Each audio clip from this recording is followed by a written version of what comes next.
Welcome to Justin Hawkins Rides Again, the podcast. Today is all about what it's like being a frontman in a cult band in the music industry, the pitfalls and everything else that goes with it. So I'm speaking to a world expert on this. His name is Nally, and he's the frontman of Foxy Shazam. And you might also recognise him from his work with Macklemore or Macklemore. Oh, someone's sending me an email, that's handy. He featured in the massive hit Downtown. He's arguably one of the best frontmen in the industry right now, but the trajectory of his career is quite an interesting one. I loved talking to Eric. I haven't actually spoken to him for a while, but we're old friends. I've known him for, I don't know, I guess maybe 15 years now. And I've always sort of had nothing but respect and adoration for him and the energy and his talent. I just think he's awesome, you know, and he's really charismatic too. So it was great to catch up. So just on a friendship level, I enjoyed this one. But more so, I just think he's got some great insights in authenticity and integrity. I think he does interesting work, and it's just great to hear him talk about it. So I hope you enjoy it, and you can also listen to this podcast on the podcast apps as well if you don't have time to watch the whole video. Please to enjoy. Good day to you, one and all. It is I, Justin Hawkins, and this is Justin Hawkins Rides Again, the podcast, or Jaws of Victory, Pitfalls of the Music Trade, and I'm talking to my dear friend and somebody that I don't know whose work I've adored since the beginning, and have had the privilege of working with on many occasions. It's Nally from Foxy Shazam. I'll do this. Hello. Hi, guys. Hi, Justin. Hey. Justin Hawkins rides again.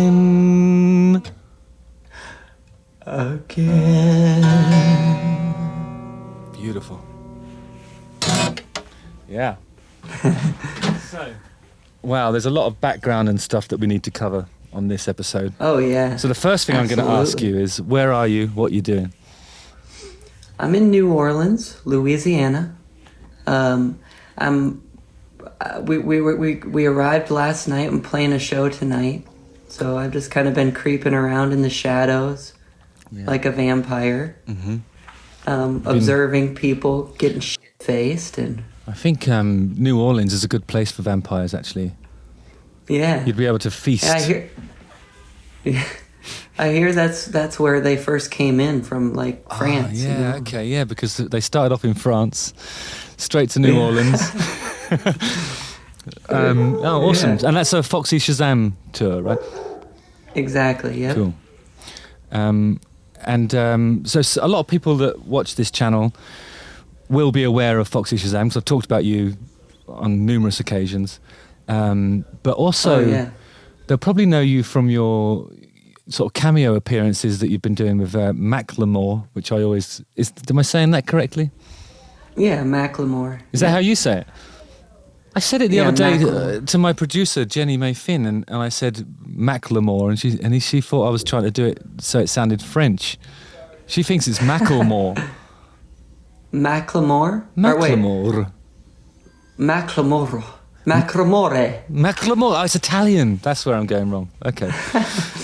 So for those of you who are watching, or those of you who are listening on Spotify or Apple, whatever it is, this is the white wife beater edition. I'm talking about the shirts that we're wearing, obviously. God. That's a close one. So let's, I think we should talk about how we met, actually. Yeah. Do you remember that? My light just went out. Hang on. Of course. It's a really chintzy hotel room you got there. Where are you staying? In your grandmother's apartment? Yeah. Options are limited in New Orleans. Are they? Yeah. Is it like Paris, like really, really small hotel rooms, or what's the vibe? Yes. Yeah, it is. Sorry, Justin. It's okay. I don't know. I can still hear you. Will we be able to edit this? Yeah, but I think we'll probably keep it in, to be honest. It's just at the moment it's a wooden chair and a lovely lamp on the side. It's just all we need. Okay, hang on. There we go. Gorgeous. Okay. There you go. Nice. Okay, yeah. So yeah, we're what year was it that we met? I was trying to remember because was it 2009? Yeah, I think it probably was. I was living on my own in London, and then I was invited to take part in the writing session for the Meatloaf record, Hang Cool Teddy Bear. Yeah, we were summoned to Rob Cavala's castle on the hill. Yeah. And Meatloaf we were all sitting in a room, and I remember you looked at me and you're like, I think you had just found out about Foxy Shazam or something. And Exactly. You kind of recognized me. Yeah. Well, that's what happened. I remember, because just before I was invited to do that thing, for some reason, and nobody pointed me to it, I was looking at stuff online and looking for cool music, and I saw a performance that you'd done at some festival. Maybe it was like Rocklahoma or something like that. I don't know whether it would have been like a daytime thing on the main stage. Yeah, that sounds right. And you were kicking ass, and it was like, I was like, wow, this guy's amazing. And then didn't really think anything else about it. And then I saw you walk in the room, because the Meatloaf thing, there was lots of different writers, and there were Nashville people. There were people who were there because he wanted people who are good at performing, didn't he? Like, so he knew about you, and he knew about me, and he knew that we were sort of big performers. So, and then they said, so everyone should pair off. So like Rick Brantley might go off with the guy James that's in 6 a.m. or whatever it is, and there was all those sort of obvious pairings that you'd expect, and I think I just pointed at you and I said, I want to work with that guy. I remember, and I was like, yes. I wasn't sure if you would be like, yeah, I thought you might want to work with an established writer or something like that, man. Oh no, man, that was I mean, I recognized you as soon as you walked in too. Oh, good. And I that's where it all started. And I remember they almost sent me home because I told him he could barely fit his dick in his pants. Yeah, that's exactly it. So that's what I always think about that session. Is like we did 2 songs together, didn't we? And like one of them was 8.5 minutes long, and it had loads of guitar solos on it by loads of different things, but it was quite serious. And then the other thing that we did was like, and this is one of the things that I really admire about you as a songwriter. It's like you just sat there and you just went, I can barely fit my dick in my pants. And you weren't suggesting it for a song, I don't think. You were just saying it, you know. It was just an observation that you'd made. And for some reason you were singing it at me, and I was like, fucking hell, let's do this.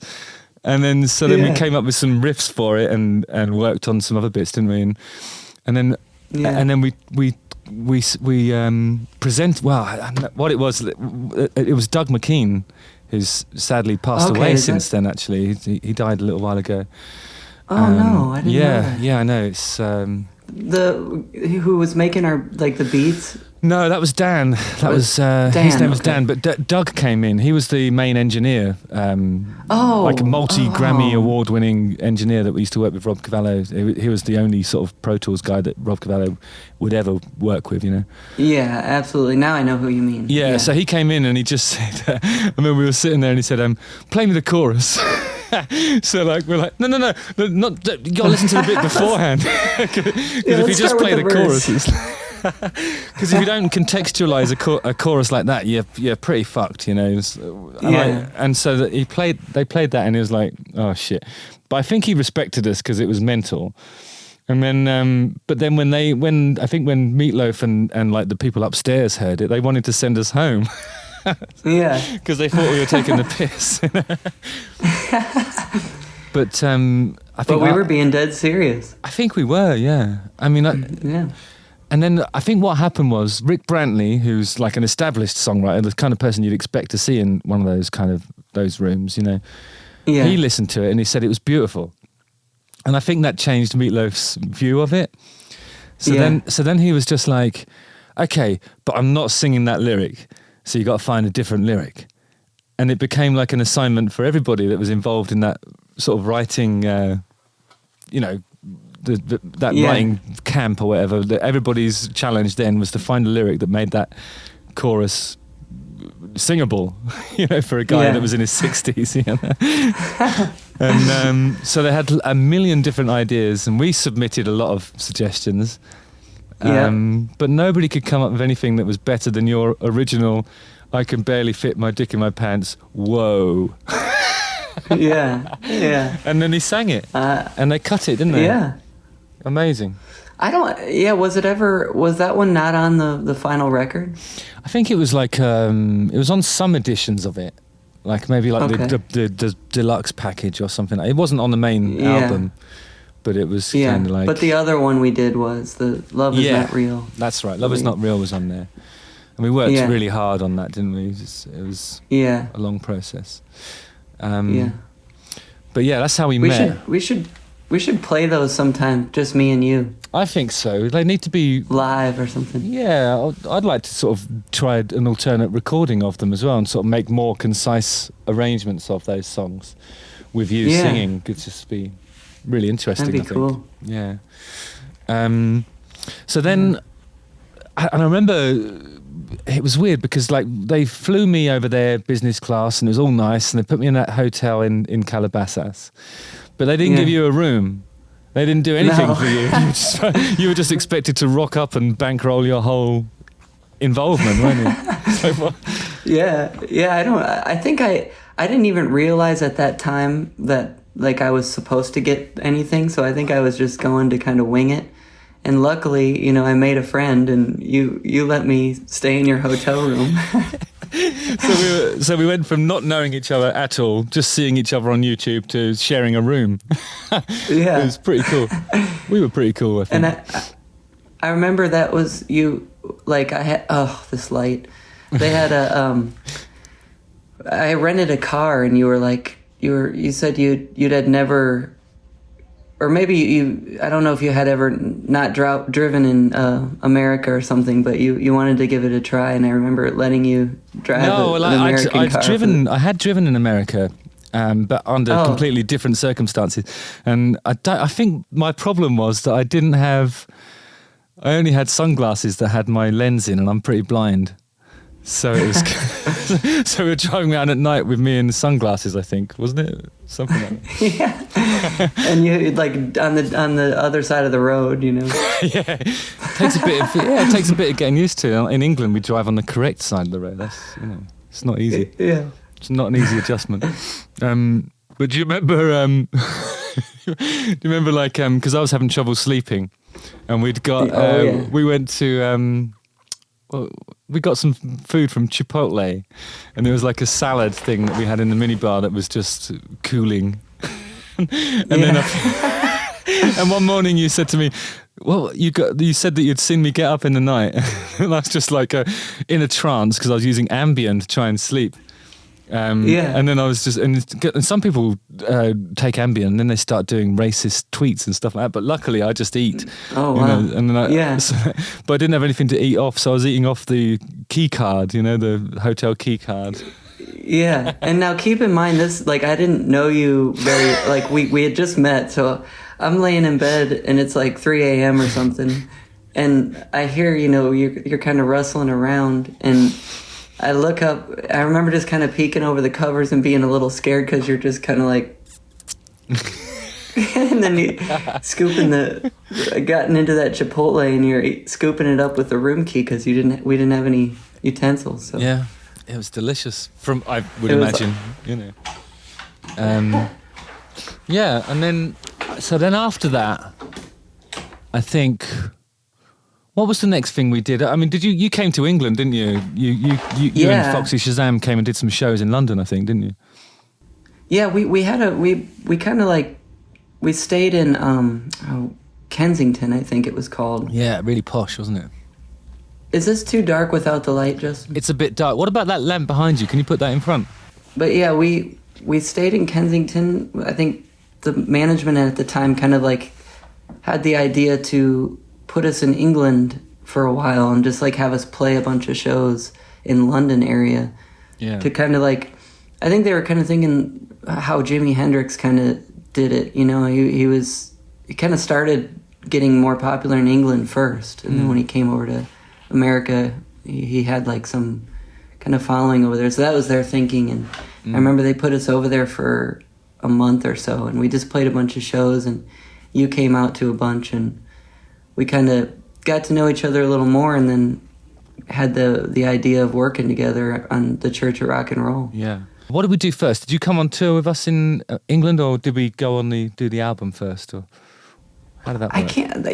I feel like we did the album first, because I remember playing a lot of the music from it when we were touring with The Darkness. Yeah. Yeah. So I remember doing the album in England. And I think if we were to talk about the pitfalls of the music trade, whenever I'm talking about that, I always have you in mind. Because I remember, because I was at Rob Cavallo's quite a bit. I was there for the Meatloaf stuff, and I was there as a writer for other things that he was working on, like Adam Lambert and stuff. And then he said to me one day that there was a song that was on the record that was up prior to the one that we did together.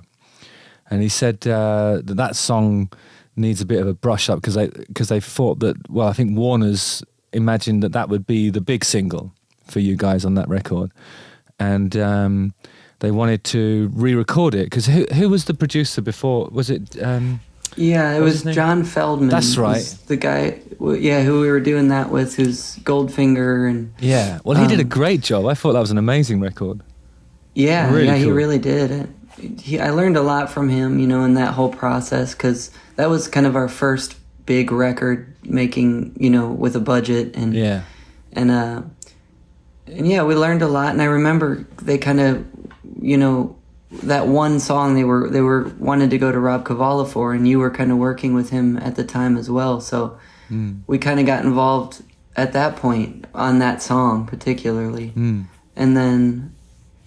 Yeah, that was before Church of Rock and Roll. So. Yeah, but I always think about that experience, because I was watching, I think when you do a John Feldman record, you get a great result, and I don't think it's that expensive. I think it's expensive because he's great, but I think he's always around. He's got the same sort of musicality that you guys have got, and I think it was a perfect fit, really. So it was weird to take that one song away from him anyway. Mm-hmm. Just because it sort of had a catchy chorus, and they wanted to give it a bit of a buff, I suppose. But when I was sort of watching them bringing in things like gospel choirs and stuff, and knowing that they're on union rates, and so I think there was something weird about every time they did a pass to bolster the take, you know what I mean? So if they were stacking stuff up, it was getting more and more expensive. And I was looking at them thinking, you weren't being consulted on that.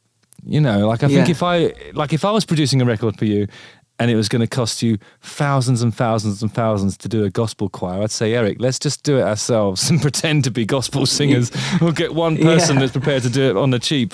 Let's not throw all of the album budget into that one song. And I could just see a major label decision-making process happening that was really going to impact your ability to make any money off that album, and regardless of what it did.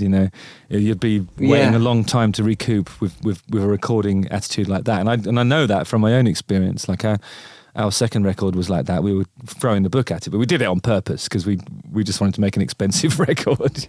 But it's but I don't think that was the objective for you guys. I think I just couldn't. I was watching it and just feeling a bit, fuck, this is really gonna hurt this band. I mean, I don't think I was at that point. I don't think I really got that yet. I was just I was more in the headspace of just wanting to go big, and so, but that was a very expensive song. Yeah. Did they actually do that as a single in the end, or was it not a single? Yeah, and it wasn't. I mean, that's an interesting record, because as soon as it was finished and it was time to push it, the whole Warner Brothers kind of went undergone this whole change of all their everybody that was in charge of our record kind of left, so they didn't really. It just kind of got lost in the shuffle of all that, and it didn't seem like there was, it seemed like the potential for that record was really big, but it just didn't get the push that I think it deserved. Yeah, because I mean, when I first saw you perform, and even though it's just on YouTube, I thought I was looking at a game-changing frontman, like an actual star, thanks, an Justin. actual star. Which are that people like you are rare, I think. There's just not many of them. It's just the way it is. It's like a unique skill set and a totally. I mean, obviously, the way you perform is complete chaos, but there's method in it as well. There's a lot of stuff that you do on the reg that's kind of like so wild it doesn't seem like it can be rehearsed in any way, but some of it is, and it's really you're a studied and brilliant and charismatic frontman. There aren't many of them around. Well, that means a lot coming from you, Justin, because I believe the same thing about you. So it means a lot. But I mean, so the record prior to that one was like The Taster, and then that was your major label. If they'd pulled the trigger and gone for it, I really think that you would have been huge. I'm absolutely huge, And I thought everybody in that writing session felt the same way, like you're unique, and it was kind of like, oh wow, this is the guy. This is how he get guitar music back on the map, or guitar and piano music. I think in a way it was like in hindsight, it left, like we've always kind of been this band that's the underdog, and I think that's kind of motivates us in a way that just, if we would have just blown up, then I feel like our course obviously would have been way different. But I think the fact that we have an album that had such great potential but wasn't, didn't achieve it, almost is kind of made it more special, Yeah, because I think you've also got like some sections of your fan base, and I've noticed this about you guys more than anybody else really. Our fan base is a bit like that too sometimes, but it's like when you have something that's been underground for a while, you almost, if you there's a temptation to sort of will your band to not break through, because then it stays special and it stays close to your heart, and it's your thing, and you sort of jealously guard, and then you can say, and then if you break through and have like some mainstream success, then you go like, but I prefer that second record, or the first record. You can do that stuff, but it's sort of like it's a cult following, isn't it, that you guys have, I think it grows. I feel like people know of us, but at the same time don't, and that, like I said, I think it's a little bit of a silver lining, or a blessing and a curse, because on one hand, I feel like we should be bigger, but on the other hand, it's like, it's helped me realize that it just doesn't matter, because I'm going to do it regardless. And kind of just focusing in on that and putting our head down and making records. And I think that's, really just kind of where we're at right now. So when after that, what was that album called? That was the self-titled album. Yeah. Your light. Here we go again. I'm sorry. What kind of light is it anyway? So, I bought it just for this. Did you charge it up? Sorry, Justin. No worries. I just don't want you to be mad at me. You never want me to be mad at you. There you go. It's back. Yes. So I guess after that album, did you start working with Jonathan Daniel at that point, or were you already with him for the record with Feldman? He kind of came around right at the beginning of that record. Like John Feldman actually introduced us to Jonathan Daniels. Yeah. And Jonathan kind of helped facilitate the whole Warner Brothers deal. Yeah. And kind of got us set up with that, with John. Because Jonathan Daniel is like a legendary manager, really, isn't he? He's kind of like, he manages Sia, and who else does he do? Is it Green Day? Does he do Green Day at some point? Yeah, he does Green Day now. I think he does Weezer. Oh, cool. Yeah, he does a lot of really big acts, and at the time he was doing Fall Out Boy and Panic at the Disco and Courtney Love. Yeah.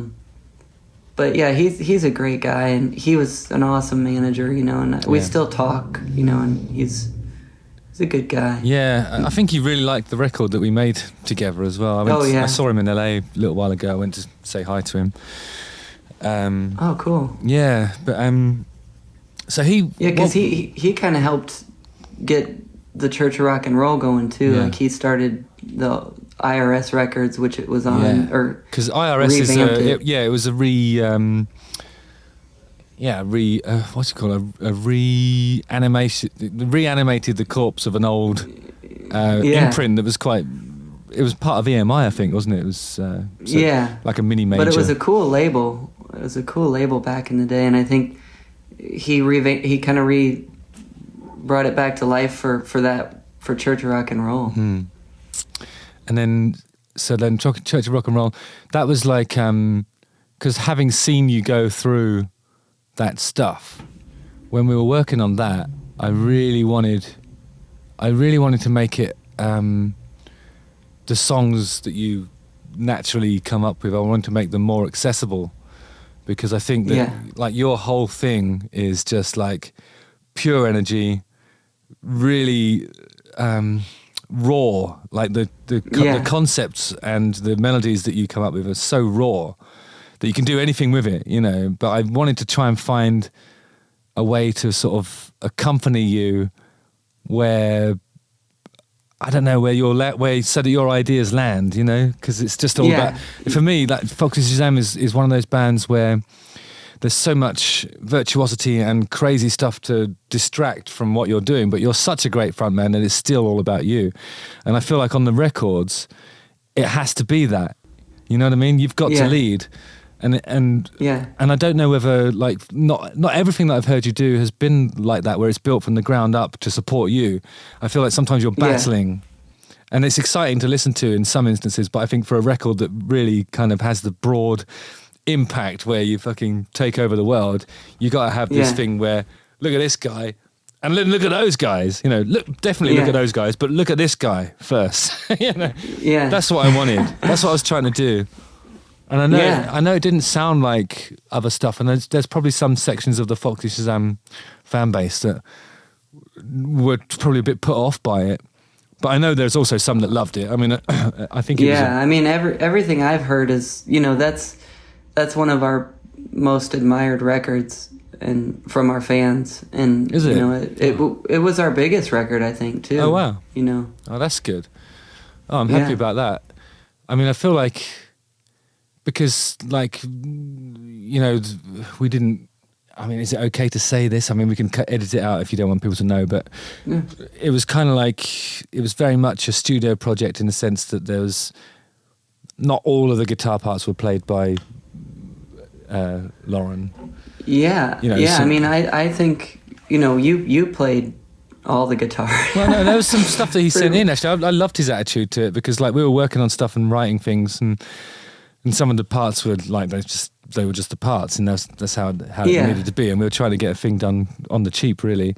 And I think and his attitude was brilliant, because he would submit stuff, wouldn't he? And like instead of being all like, oh, it's not fair, I'm not doing it, he was kind of like really supportive of that process, and understood that it wasn't a personal thing, or even a remark on his playing. It was just like we wanted to sort of make a concise album, you know what I mean? Like it was, I think like with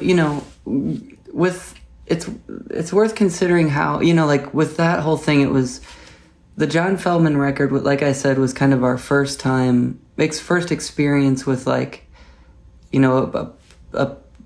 that level of producer, and we worked on, we came from introducing, which was like you were saying, just this raw, like unwielded, just kind of craziness, which we're great at, and it's very fun and entertaining, but you can do anything with it. And I think like we kind of experienced that with John for the first time, of like someone kind of honing in and figuring out how to direct all that energy. And that's when things kind of got like, there's because there was only one way to do things at that point. It's like, and that's the right way, you know, like, right. And then, but with introducing it was more like there's a million different ways, and you can take time and be creative and artistic. But then with John, we kind of learned that, like, you know, there's a quick way to, not quick way, but like, you know, a direct way, right way. Yeah. And I think when we went through that with John, and it kind of like stunned us a little bit because of, you know, at that point in our career, we were all kind of green and didn't, you know, like, I think when we got, my point with this is like, once we got to work with you, it was kind of the best of both worlds, because it felt like a little bit like we could be ourselves and give the creative artistic energy at the same time of having the kind of the discipline and the direction and the honed inness that you brought to it. And so it was really nice to kind of like simplify things. And it was, you know, me, Alex, and Sky came out to you and we worked together. Yeah, well, those were only, that was only supposed to be a writing session, but those demos that we came up with, they ended up being the record, basically, didn't they? Yeah. In some instance, you know, there was a lot of programming going on, and we tried to incorporate some live drums later, but it was more, I don't know, we were just making stuff and it sounded great, so it was like, okay, well, that's the record. And I remember we tried to get one of the songs mixed properly. And I say properly, and I mean that, like, properly, you know, because I don't think I'm a mixer. But you guys were like, no, we like the demos. Yeah. There's just which I thought was such that's such a ballsy move, because it's like sonically, it doesn't hit in the same way as a normal record. It's kind of like, it's really angry sounding and right in your face. And I think it's definitely not mixed like a record. And I was really surprised I think that you went some for that. Producers that we work with now are like, man, that record is so loud. And I'm like, I just love it. I'm glad we kind of stuck with what we got, because I just remember those nights and those days, like, working with you. We would do like a song a day, wouldn't you say? Yeah, at one point, because we weren't working on it for long.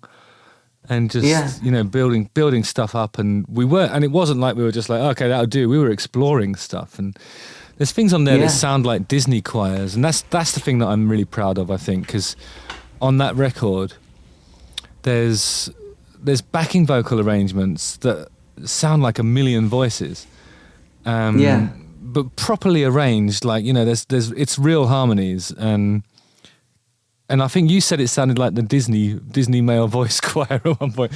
Yeah, absolutely. I remember us kind of going for that too, you know, like doing those voices to make it sound like so that. We would like so we would find what the part might be, if it's a 3 or a 4-part harmony or whatever it would be, and we'd establish what the notes needed to be that we were singing. And then all of us would be around the microphone from the lowest part of our range, and in some instances it was only like, maybe it was only Alex that could sing like the really low stuff. Yeah, he had the baritone. Yeah, and then everybody would sort of join in for the parts that they could actually hit, and then we'd try and get through like 3 octaves or 4 octaves of that, and you'd be right up the top, and I'd be somewhere near the top. You'd be right at the top, and then it'd be me and you, then it'd be me, you, and the guys, and then just be Alex at the bottom, you know.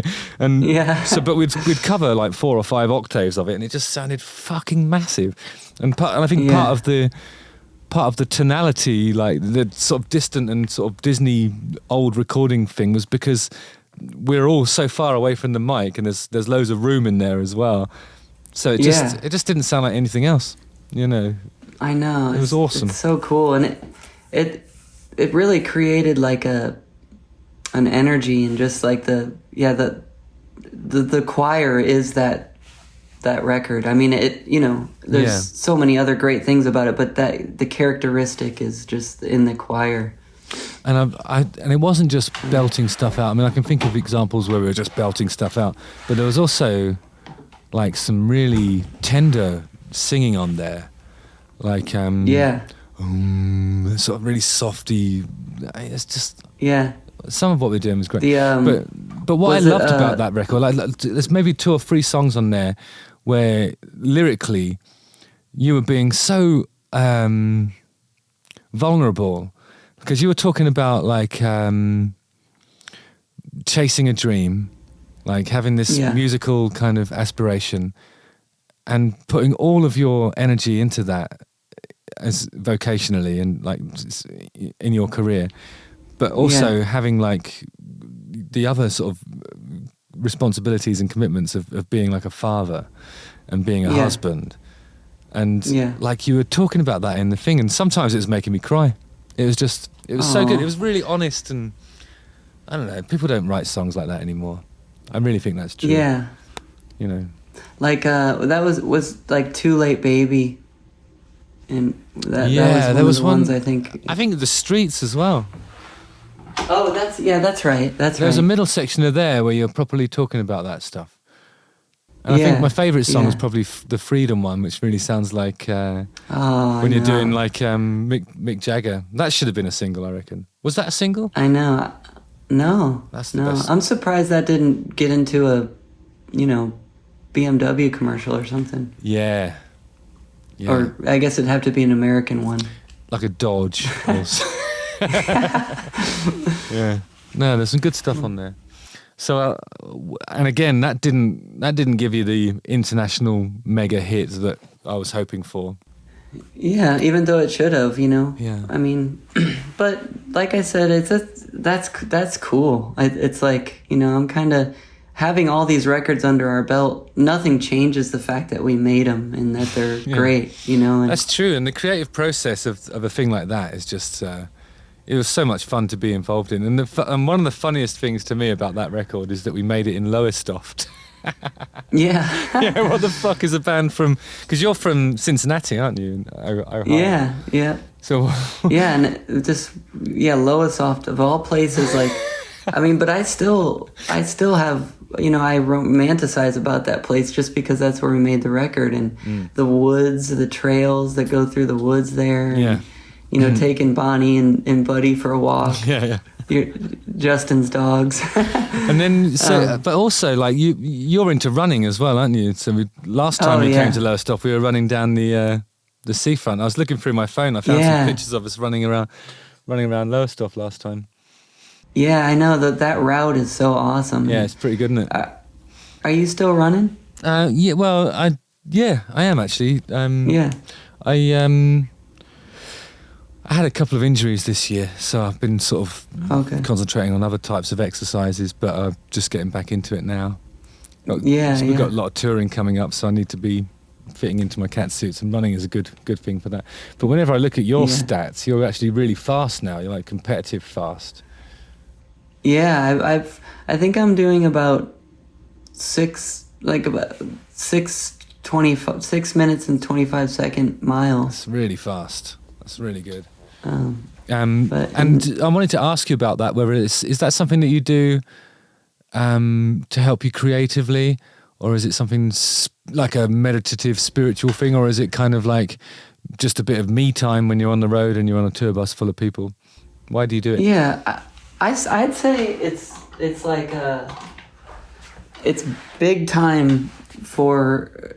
I mean, it's like very meditative. But in a creative way, like I think of lyrics, I kind of think about plans, and ideas and goals and stuff, and get organized in my head. And I don't listen to music when I run, because just kind of want my own tempo, and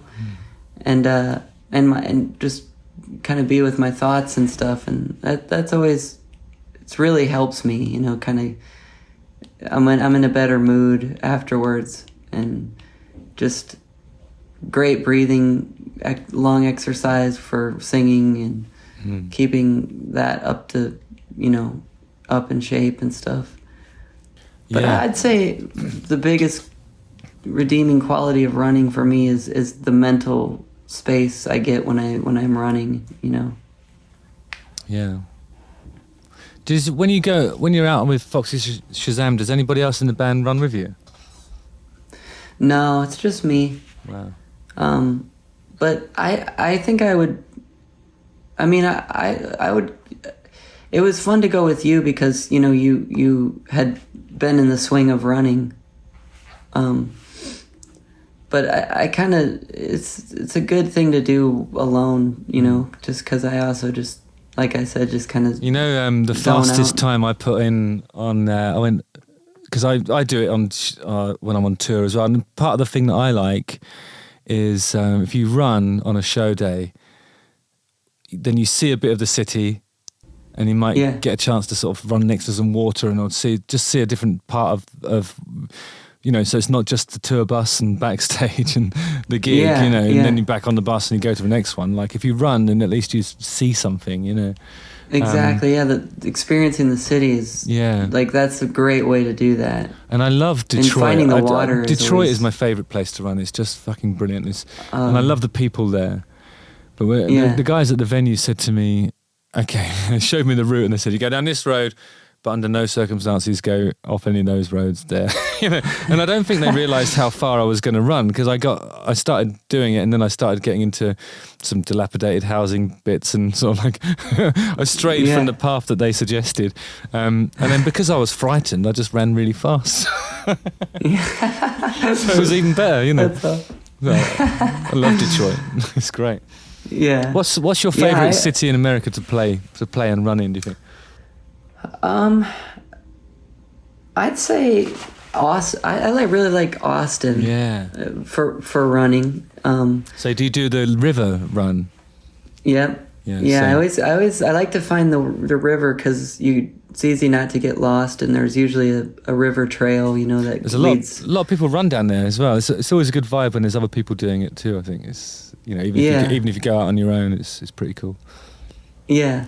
And I try to do it in every city, and just try to, even the places in the middle of nowhere. Like we were just in some random town in Texas and there was nothing, but it's cool to just go for it, and I glance at a map beforehand, but I don't really plan too much of a route, and just kind of let it unfold as I go. And Yeah, you've got really into that, haven't you? Yeah. So anyway, let's get back to your timeline, right? So we did, this is kind of like a retrospective look at your career thus far. So after we did the Church of Rock and Roll, I'll tell you what it looked like from an outside perspective, because it was an outside perspective. I think we'd tried something and it hadn't been the hit that you wanted. That's fine. Yeah. I'm sure we'll get to work on stuff again at some point. But you did something that I think is a really ballsy move. Like you went and made a record with Steve Albini, right? Yeah. And Steve Albini, for those listening or watching that aren't aware of his work, he produced the Nirvana record In Utero, right? He produced a lot of the Pixies stuff, and it's sort of what he's famous for is just getting great sounds that are quite exposed. Everything sounds brilliant, but you've got to be able to play well to make that work. Yeah. So he has the potential to make utterly amazing records and really quite terrible records. And the whole thing is done quickly, and it's like capturing a moment, and that's his whole vibe and that's his whole ethos, and it's really cool. Yeah. Like I think it's that's somebody that I'd love to work with at some point. I just think that's a great concept for, or a great mindset to go into a recording with. And I think he's a legendary producer, rightly so, How was that? Absolutely. How was that process? It was great. I mean, that was, coming off of like the two records, the self-titled and the Church of Rock and Roll, that was kind of like just a refreshing way to approach a record, because he does everything to tape as well. So cool. That's another reason why it's kind of like in the moment, and like you got to know what you're doing, kind of be prepared and stuff. So we spent a lot of time like the self-titled and Church of Rock and Roll were kind of like built in the studio and written in the studios. Yeah. And then the Gonzo, which is the Steve Albini record, we did kind of more in the practice space and wrote as a band together, and kind of played the whole album from beginning to front, in sequence to get ready, like for probably half a year. Oh, really? That's so. So when you're rehearsing it, you had a track listing in mind before you even recorded stuff. Yeah. Wow. Yeah, and we would play it in that order and kind of with the transitions and everything. Oh, right. And kind of, just kind of play the whole record like that. And that's how we wrote it, too, kind of. And, sorry to just... you just made me remember something. I wanted to do this earlier. So this is Jenny May. If you... what's the two songs on the Feldman record where you go... It's the intro into the next song. You go... and then you take a breath and then finish it off. Yeah. Because I was in the studio with you when you did that. I came because me and you went to visit John Feldman, and then he did that.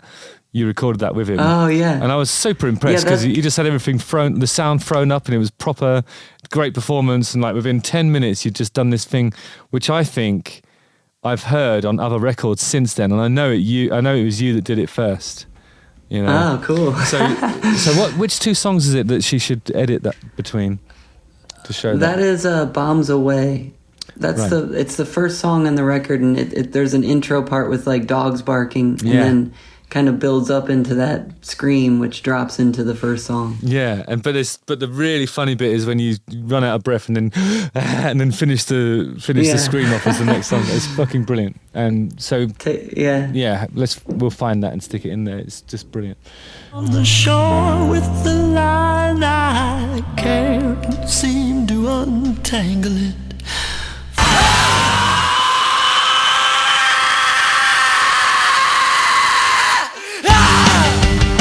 Cool. And I was there. One of my proudest things about my friendship with you is that I was in the studio with you when you did that, and I was like, yeah, cool. Oh, that's so cool. It was proper. We just went down there. You'd done it in 10 minutes, and then we left again. It was great. Wow. Yeah. Yeah, I do remember that. Yeah. And here's something that you might not know. When Rob Cavallo was weighing up whether how involved in Foxy Shazam he wanted to get, they were listening to that in the studio on Doug McKean's setup, and all those musicians were sitting around, and we were all like laughing at it and just thinking it was brilliant. And cool. It's like he's and I think I'm not going to name the songs that I've heard this happen, but I've seen other bands do it now, and I'm like, yeah, I was there when that idea was incepted. Oh, that's awesome. Yeah, it's a big moment. Yeah, I love taking the breath, it's important to do that, I think, sometimes. Yeah, sorry, go back to what you were saying. So that you practiced the whole of Gonzo, including the transitions, and made it one long song, basically. Yeah, basically we were just kind of ready to play it as is and just capture it, and that's kind of what we did. We just went in, and he's got an amazing studio in Chicago, and that's what he does best, is just pushes record and captures it all really well. And like you said, it can either be it's all up to you whether it's good or bad. Yeah, he doesn't put anything on it. I really love his how straight up he is about that as well. Yeah, because you'll hear him saying like, well, if I've made horrible records, it's just because the way I record exposes stuff. Yeah, but there's no denying that, like, when a band's hot, that's a fucking great way to do stuff, because then it doesn't feel overproduced, and it's just really exciting to listen to, isn't it? Yeah, absolutely. So how did you feel? How did you feel about that record? I mean, because I also thought there might be something else going on there, where it's kind of like it was the anti-studio album, when you needed to reassert yourselves as a band. Yeah, I think it was a little bit of a musical realization too, like with like lyrics and just kind of like taking because the lyrics they're not really written in a way that's tradition or like normal. It was kind of more of they're painting a picture a little bit and a little poetic, and I think personal, and because before the lyrics were we thought about them, but it was just a little different the way they came together, and I think it's probably because of, you know, being in the studio and doing it, as opposed to kind of like having the time at rehearsal to kind of like paint the picture different, you know, like a certain way. And I think that was a really cool time of the band to, you know, we just kind of threw any kind of rule book out the window and just went with what our gut was telling us as a band, you know. And that was fun. That was. But and how were your relationships within the band at that point? Because I often sort of, we didn't really talk much at that time because I felt like, you know, I think when you do a thing like the Church of Rock and Roll, where some members of the band are maybe excluded from the process a little bit, with a view to just trying to get more fucking ears on what you're doing. I wondered if there was like some resentment afterwards for having not been involved in that thing, and more, you know, that's kind of why it's a bandy record. Like the Gonzo's, I feel like it was perhaps people like Daisy asserting themselves a lot more, having not been involved really on the last record. I think we were all at that. There might have been some of that, like, subconsciously coming through, but it wasn't anything that we ever talked about. And I know that, you know, because it was me, Alex, and Sky and Lowestoft with you making Church of Rock and Roll, and then Lauren, Daisy, and Aaron were back in America at another studio, right? And we were kind of working long distance. So I think the guys that were, you know, it, like you said, it was it's so hard to explain, but but like, I think Gonzo was like us all kind of doing a band thing, like you said, and Daisy and Norm switched, so Lauren is usually our guitar, right, and Daisy's usually our bass player, but they switched on that album, so Daisy was guitar and Lauren was bass, which I'm not sure if anybody realized that, but that happened on that record, which kind of made for the sound of it, you know, and that was really cool. But yeah, they you know, I think with every record we learned, you know, for better or worse, we learned things, and it was made us who we were, and so I don't think there was any resentment or anything. No, that's good. Yeah. So that was it after Gonzo that the Macklemore stuff. Macklemore. Yeah. Was that so after Gonzo, we kind of we toured on Gonzo for a little bit, but like you know, I think we just kind of needed a break at that point from just because we toured so much, especially on the Church of Rock and Roll. That was like all year we were gone, you know, doing touring, and after we made that record, and then we went right into Gonzo and toured very extensively. So I think by that time we kind of needed to take a break, and that's like, we decided to do that, and then maybe like that was right after Gonzo, and then probably a couple months after we made that decision, I got the phone call to see if I would be interested in being a part of the song with Macklemore. So that kind of came in perfect timing, you know. Yeah. Was that Jonathan Daniel that helped you get that opportunity? Actually, it was so one of Macklemore's creative partners, Budo, is kind of a songwriting partner with Ben, who's Macklemore. Okay. And Budo knew of us from Warped Tour. Like he was on Warped Tour at one point as well when we were, and saw us and kind of remembered me from that time. And I guess they had this idea to kind of work with a rock singer, you know, and when they were looking for people, he he suggested me. So Budo is actually the guy who got a hold of me through, mutual friends, and it was kind of just random. Like I never. It was such an amazing video, and it was such a huge hit as well. Yeah, it's incredible. Yeah, it was really great to be able to experience, after just kind of that level of things, you know, and to be able to experience it kind of one degree removed as well.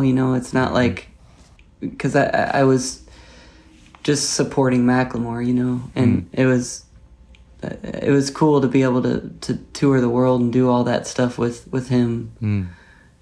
Yeah, and I came to see you in Zurich when you did those, when you were doing the big stuff, and I enjoyed the show anyway. I thought it was a good show, But then when you came, I think you, unless I've just imagined this and cemented it in my mind's folklore, but I feel like there was a hydraulic platform that rocketed you like 6 foot in the air from underneath the stage, and then you do your absolutely. bit, and and then it's like, fucking what a triumphant ending, and really I felt like you really stole the show, which I think they wanted you to. It's like it always felt like an amazing fit, because just from out of nowhere, I mean, seemingly to the mainstream, out of nowhere, this really weird guy just comes and rules. It's so funny. Yeah. It's so funny. It's such a ball. I mean, for them to select you is I was really happy for you. And I think, from what I can gather, I mean, you don't have to talk about this, but they looked after you as well, didn't they, in terms of the composition of it? Because they let you write the stuff and you were rewarded accordingly, I think, right? Yeah, definitely. Everything was extremely, collaborative and fair, and not to mention like everything that followed, because that was only the beginning. I mean, it was definitely the biggest thing we did together, but we, from that point on, from 20, that was probably 2016, I think, when Downtown came out, up until now, really, is I've been with Ben, touring with him and working on music and stuff, and just his, like I said, to kind of be able to experience the level of success, but kind of 1 degree removed. Yeah. So I'm not like, well, I mean, it's not, because you're contributing writing stuff, which is lucrative when something's as big as that. It's awesome, because the thing that I was really happy about was like, you've gone from being like a blues man who can't rein in the crazy stuff that makes you left field and obscure. You can't rein that in, and that's because it's you, and it's awesome that you're committed to that.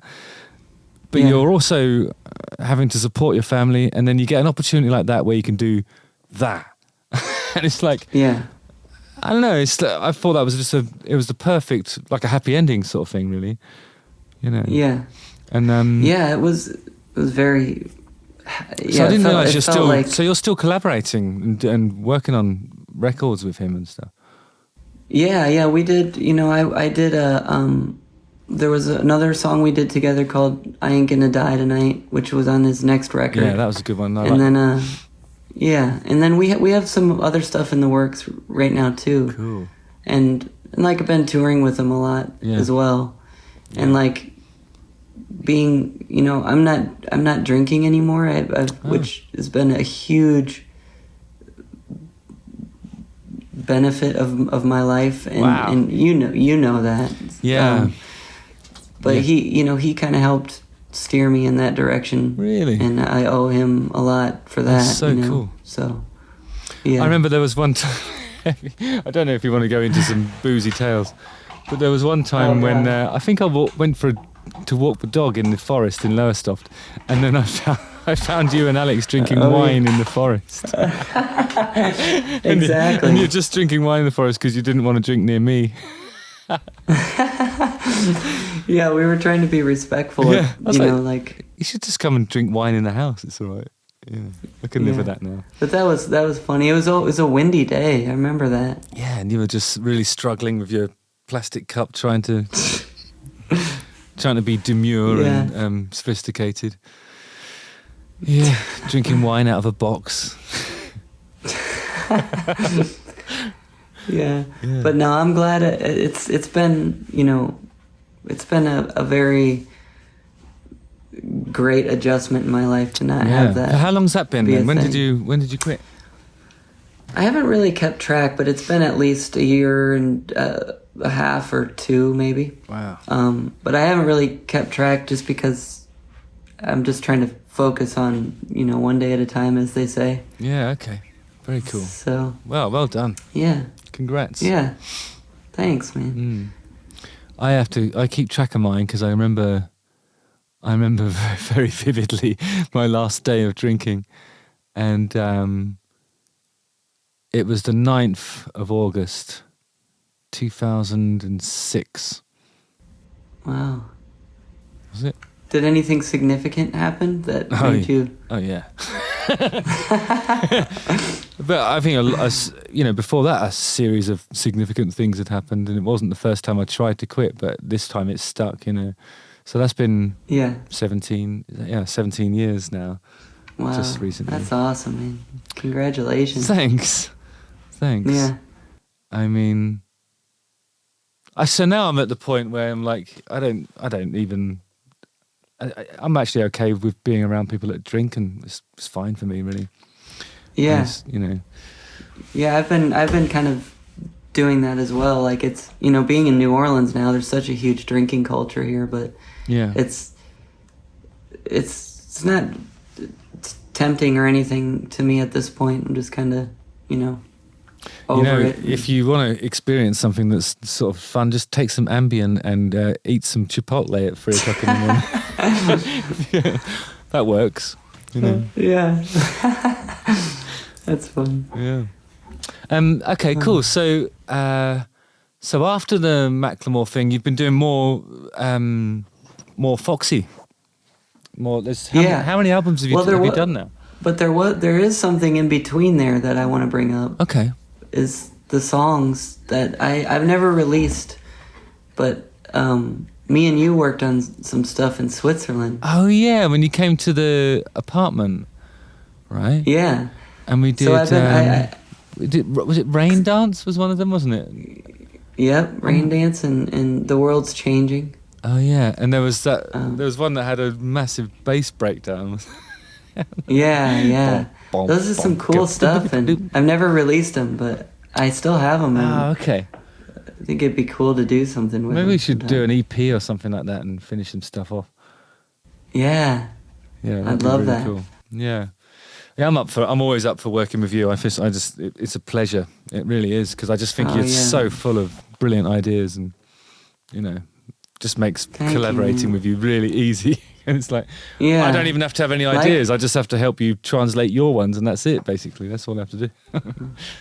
Well, yeah, I mean, likewise. It's so... I feel like we pair together really well, Your talents and my talents. Just a couple of white vests, and that's all we need, really. Yeah. Some guitars. Yeah. But so that was like the... kind of Eric Nally solo music stuff. Yeah, because here's another pitfall. Here's another thing that relates to pitfalls. So I always like talking about ways that things can go wrong. So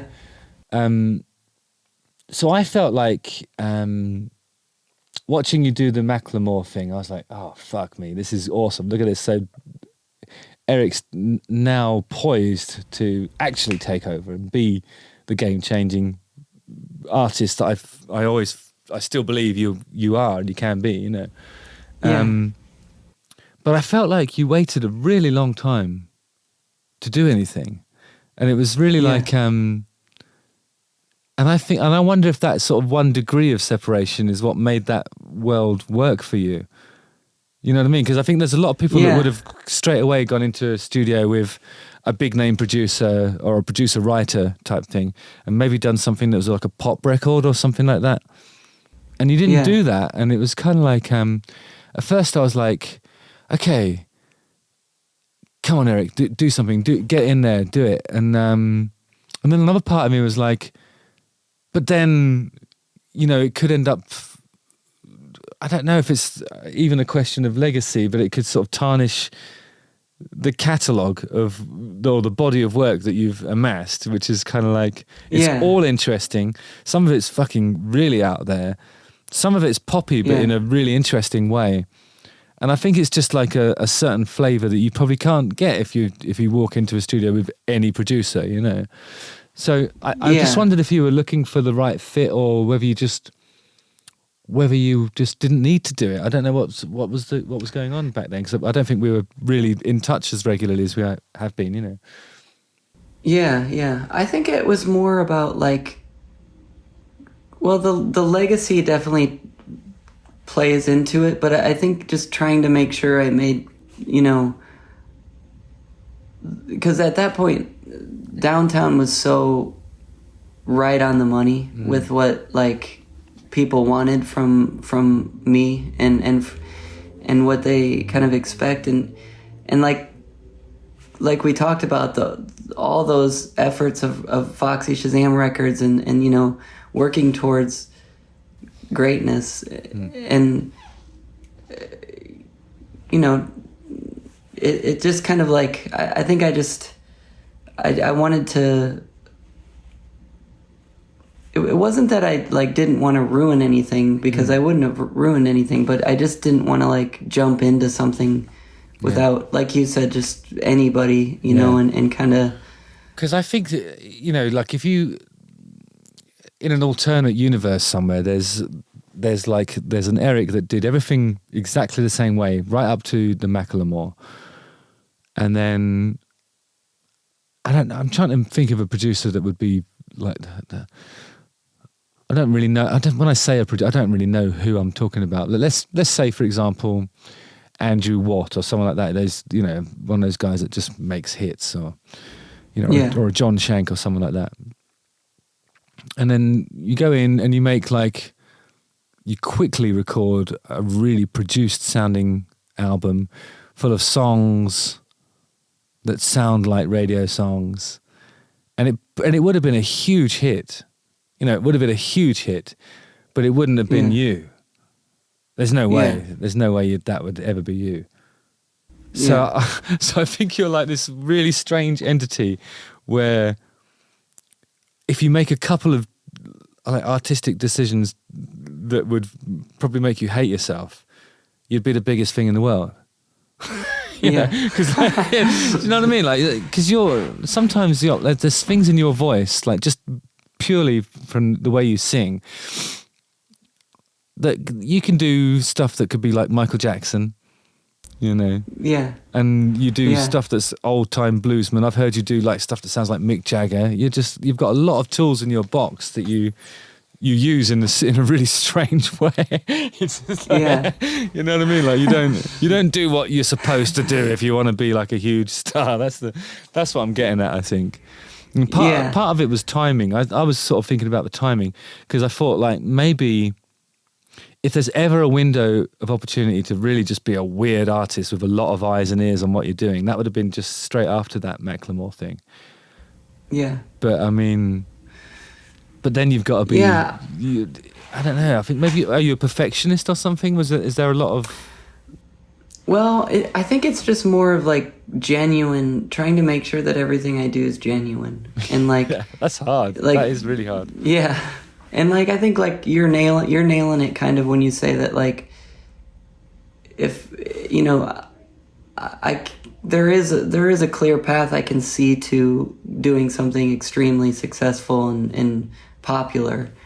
But then that there is a little bit of what is genuine to me that kind of goes against in a way of just not like trying to kind of intentionally not be successful, but more just like what really speaks to me and what really comes out is always kind of a little bit left, you know, of center. And I think trying to work with people that really understand that and can elevate it in a way that is digestible, you know, and like that's a hard person to find, or it's far and few in between to find somebody that has the patience to kind of, or the understanding to help harness it, And I think like when something like Downtown happens and there's a ton of excitement, there's so many people that are willing to just jump at you and work with you, and like there's no that thought of like just whoever's gonna come out of the woodwork and just going with that. Like I wasn't confident about like I would be able to be me,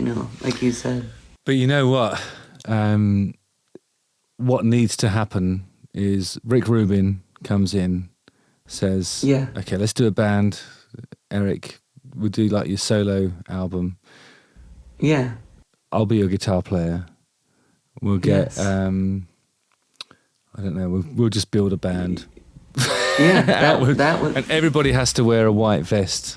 That's kind of like, it's a given. I say we do that. We should definitely do that. Let's make that happen. We should make some music again, because it was really fun. It was so much fun. Yeah. Absolutely. And I think it, like I said, it is just very that our relationship is something that is very hard to find, and I really don't think I've found it with much anybody else other than maybe some of the guys in my band, that can really understand what I do. And I think there was a period of time when I felt like you weren't protected. I don't think you were kind of, one of the pitfalls. Again, we keep coming back to these because I think that's probably the thing that I'm the most interested in is like pitfalls. I don't think you've ever had. I don't know. I've always felt like there's something in you that needs to be nurtured and protected and defended, and and I don't know whether it's a management thing, because I think JD is a fucking great manager. He gets opportunities, he makes stuff happen, he does everything you'd want him to do, but there's a certain part of your personality that when I was kind of the producer, I felt like I was riding in to battle for. And that shouldn't be the producer's job, You need people around you that understand why it means something to you. Do you know what I mean? Like that's one of the frustrating things about even my experience with The Darkness is like there are people that like it and understand it and love it in some instances, in the same way that there's people that hate it and don't understand it, blah blah blah. But the ones that do love it and want to work with us, I don't always feel like they get it for the same reasons that I do. Yeah. And that goes for the fan base as well. But I think if you can articulate what's really important to you as an artist, then the team needs to be built around that. Otherwise, you just lose sight of it. And so I was I was so happy when the Macklemore thing happened, because it was like an opportunity for you to dazzle on big stages. A lot of people were going, who the fuck's that guy? And then they were finding out about Foxy Shazam afterwards. And I think that even if you can't even call it selling out, because it was so weird. Even that, even your contribution to that was just like, that wasn't pop. That wasn't a pop overproduced thing. It was just like a really weird bit of performance in a song that ended up being a hit, largely because of your contribution. It was just a great moment, and I'm glad. I'm actually glad. I'm actually glad you didn't. I'm actually glad you didn't do that cynical thing of just making stuff on the back of it. Yeah, because that was a genuine moment, and as big as that was, for it to be a genuine moment is rare, because like we said, there is a certain easy way to make a successful thing. Yeah. But that's kind of not what I'm in it for. If it's going to be successful on a major level, then it has to be genuine for me. Mm-hmm. And I think that prospect is very exciting to me. So as long as it takes, like I said, I'm at this point just this is what I'm gonna do forever, and it's all I can do. It's all I know, and all I've ever wanted to do is make it's all music. you've done since I've known you, and that's like what is that now? 15 years. Yeah. So yeah. And okay, so quick fire stuff. We're getting towards the end of the thing. Yeah. Let me just bump this light. One more Give it a time. bump. So I wanted to ask you some stuff that I already know the answer to. Okay. Cool. Can you tell me about what happened when you got stabbed? Oh. Because I don't think I've ever met another singer that's been stabbed whilst in the line of duty. Yeah, I was jumping off the stage. I don't actually know who did it or anything, but I would do this thing where we would take, I think it might have been on the Slash tour, but I would do this thing where we'd go out on stage, and as soon as the first note hit of the first song, I'd jump into the crowd. And I think I used to do that as well. That's hilarious. Yeah. That's brilliant. And I didn't notice it until after the show because of the adrenaline, but I looked at my leg, and there's this big gash and hole in it, and it just bled for days, and I kept having to gauze it up and everything. But yeah, I mean, I assumed it was a knife because of the way the hole in my leg was. It was the perfect size of a blade. So I think somebody switchbladed you, striped you. Pretty cool. It is pretty cool, actually. Not that anybody wants to. Please don't stab me. It's not that cool. I mean, it's cool that it happened, but that's obviously horrible and terrifying. We don't want it to happen again. No more of that, please. And then you got to tell me about what happened when you climbed up the wall and then grabbed a wire. Oh God, yeah, that was I was climbing up. We were at this place called the Blue Note in Cincinnati, and I climbed up and grabbed this. I would always climb things, and I think I would just climb random stuff, and I was up on this wall, and I grabbed this wire that I don't know, it must have been just really janky, and I remember just completely being electrocuted, like, I don't know, it felt, my whole body went numb, and I couldn't let go because my muscles were seized up, and I just was, the only reason I was able to get off is because I was on a wall, so I started to fall back, and the gravity just pulled my hands off. But if I would have been laying on it or something, I would have been fried. Oh my God. That is an awesome story. And then there was another one where you got kicked off a festival because you were climbing up on the lighting rig, and it was incredibly dangerous, and you fell from the lighting rig, and they wanted you to get off the stage or something. What happened there? I think You may have said a regrettable thing, I think, at the time, which you don't have to repeat if you don't want to. Yeah, I said something very mean to the sound guy, and it was only because I was, not in I was in performance Eric mode, which is not like, I'm not gonna. It's all off the top of the head. So yeah, and I've seen you. I don't know how many times I've seen you play, but a lot. I've seen you play in a lot of different scenarios as well. I've seen you play clubs, bigger stuff, festivals. I've seen you play like big theatre stuff as well, and I've seen you in support slots. I've seen you do I've seen you do your own shows as well, and I've seen you with Macklemore as well. I've seen loads of it, and one of the things that always blows me away is like your.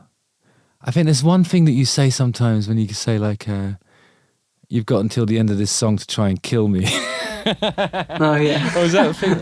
That's amazing. Yeah. And nowadays I have to say I'm just kidding. Afterwards. Okay, yeah. But you used to say that. When I've seen you do that without the kidding caveat, which is fucking ballsy in some places, And I've seen you do the cigarette stuff as well. You're quite famous for this cigarette trick, aren't you? Yeah. So. Yeah, that's just you know, I used to be like, oh God, let's not talk about this again. But yeah, now I've kind of just embraced it to where it's like, you know, it's fun. It's just it's theater. You know, I'm not really eating them, but I'm putting them in my mouth and chewing them up, but I don't swallow them. And they're lit. Yeah.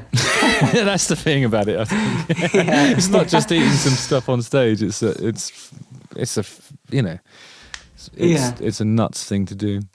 People love it though. Yeah. And one of my favourite bits is when you have like the cymbal on top of your head at the end of the set, and then the drummer's hitting that as part of the triumphant finale. And I know that you're sort of like you're just lifting it just enough for it to ring out and then be muted again. It's so fucking stupid. I love it. It's really funny stuff to watch. And I remember one time I came to see you, and I think you were supporting the Sounds or something like that, and that was in LA. Yeah, And I think it was like one of those, I think they were struggling with the tickets a little bit. It was kind of like half full, maybe even less than half full. And then in a situation like that. And then, so I was sort of just in the crowd, like a few rows back. And then you started singing at me and saying my name in the song. It just made me feel so special, you know. It's brilliant. You do a lot of stuff that's really, it's like a masterclass in really daft things to do as a singer. It's so cool. Oh yeah. Yeah, some things I think back on and I'm like, I don't know how I'm still alive, you know? Because there was there's this one time in particular where there was this railing that was like hanging over a balcony that dropped for probably like 5 stories or something, and it was like inside of a hotel room, and I got upside down on the railing, and I remember the railing just kind of like wobbling, and I leaned over the edge, and to this day I still think about how, like, I get goosebumps thinking about how stupid that was, and how easily it could have been for that railing just to give out. Yeah. But it didn't, so that's how I know I'm supposed to be here, you know? Yeah. I had one like that in Boston, actually. So I went up on the balcony and I was sort of like, oh yeah, and then I saw this pipe, and I was like, I thought, oh yeah, I'll just shimmy across the pipe, that'd be all right. And then, so I was over the crowd, sort of like at the top of the building, and I was like, okay. And then I realised I couldn't get back. So like I thought, okay, so my only recourse is to get swinging like that. And then when I'm sort of in the back position, I'd have to let go and then hope that the momentum carries my legs up so that I come face down, and then I'll be like that, and then they can catch me. That's what I was hoping for. But so I went like this, and then it went, and my brother nearly put his guitar down because he's like, oh fuck, now we got a dead singer. Oh. But somehow they caught me. I got away with that one actually. But I do, it's like you really. There's always things I think about, and it's like, yeah, okay. That's probably not a near-death experience, but a really dumb thing to do in a world where people can die doing those exact things. You know?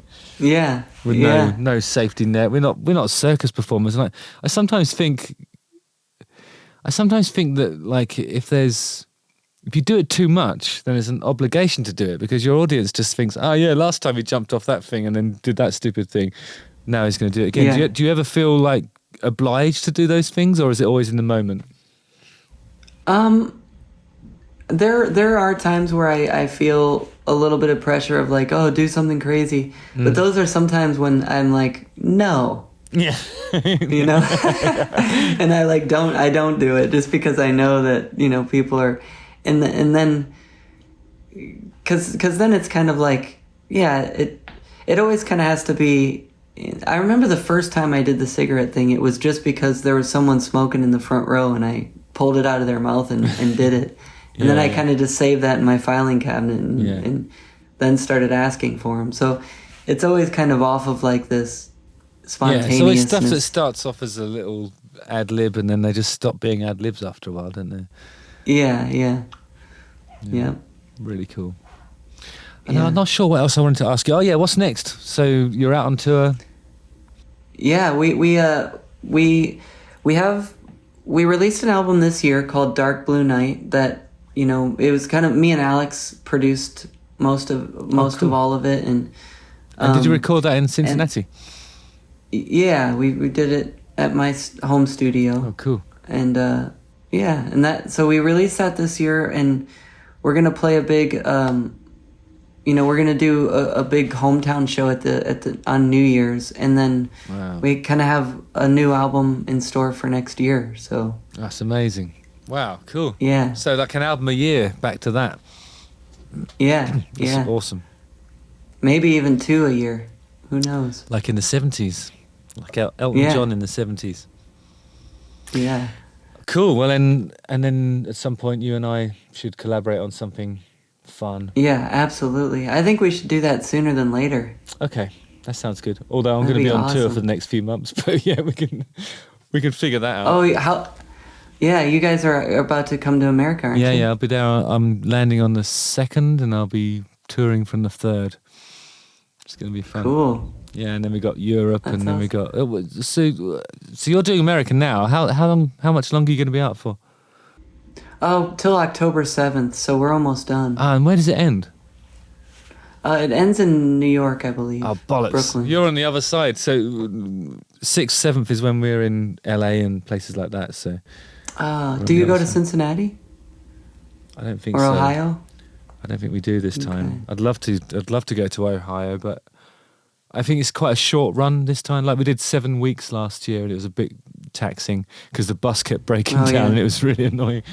But so I think this will be a slightly shorter run this time, but it's going to be hopefully a bit less fraught and more fun.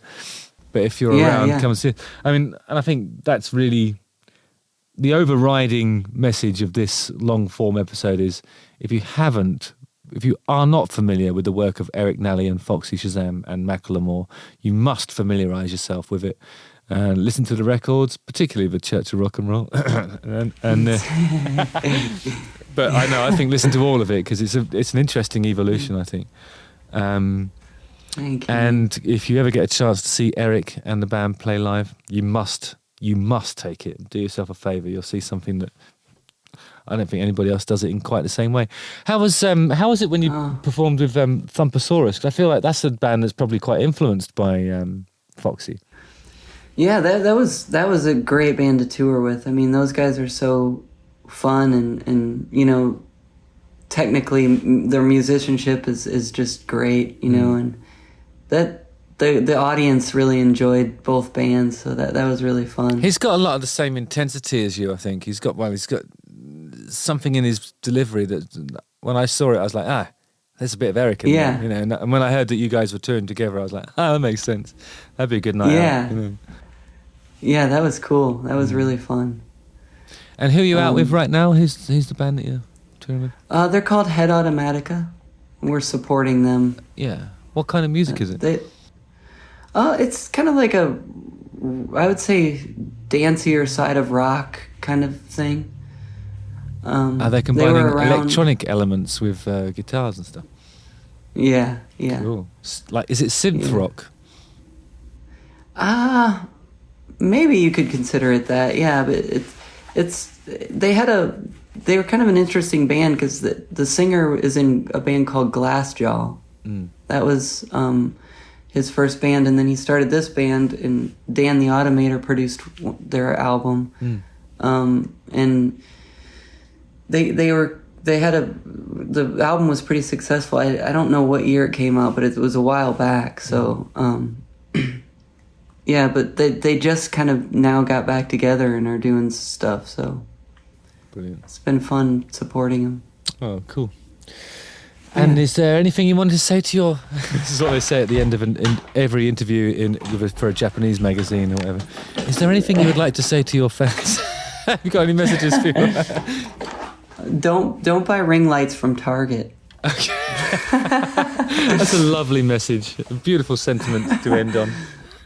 No, but in all seriousness, you know, well, like I said, I'm always going to be making music. So just check out what's there and look forward to what's to come. Yeah, we're going to put links to all of your stuff in the description. Cool. And hopefully we'll get some more ears on what you're up to, because I think you're fucking brilliant. I've always loved you. It's a nice one. Thanks, Justin. I love you too, man. I'm going to sing the theme tune. Would you like to join me? Yes. Justin Hawkins rides again.